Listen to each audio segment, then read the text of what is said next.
मला सांगा, सगळ्या आत्महत्या का होतात? आत्महत्या का होतात? आत्महत्या दुःखाने होत नाहीत, संकटाने होत नाहीत, तकलीफने नाही होते, अडचणीने होत नाहीत आत्महत्या. अडचणी सगळ्यांना आहेत, आपल्याला दुःख सगळ्यांना आहेत, मग सगळेजण आत्महत्या करतात? नाही, आत्महत्या निराशेने होतात.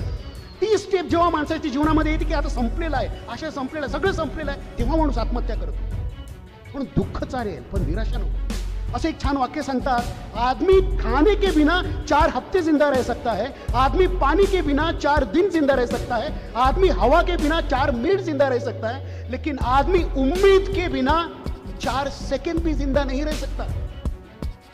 वो जिंदा तो रहेगा लेकिन जिएगा नहीं. तुम्ही जिवंत राहा पण जगणार मात्र नाही, निराशा असेल तर.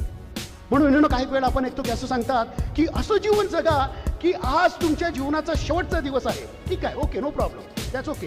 पण मी तर त्याच्या पुढे अजून एक स्टेप जाऊन सांगेन की त्याहीपेक्षा जास्त महत्वाचं आहे की असं जीवन जगा की आज तुमच्या जीवनाचा संपूर्ण भविष्यासाठी फर्स्ट डे आहे, पहिला दिवस आहे तुमच्या आयुष्याचा. असं जीवन जगा म्हणजे याचा अर्थ असा की मागे तुमच्या पास्टमध्ये काहीही झालं असेल, कुठलीही अडचण, संकट की नुकसान झालं असेल की तुम्ही शून्यावर काही झालं असेल, कुठली अडचण असेल, तरी आज येणारा दिवस हा माझ्यासाठी नवा दिवस आहे, माझ्या भविष्यासाठी पहिला दिवस आहे. असं जीवन जगलं पाहिजे. मी आजपासून सुरुवात करणार, म्हणून येणारा प्रत्येक क्षण हा नवा आहे माझ्यासाठी, फ्रेश आहे. काही झालं असेल ही आशा जीवनामध्ये असलं पाहिजे.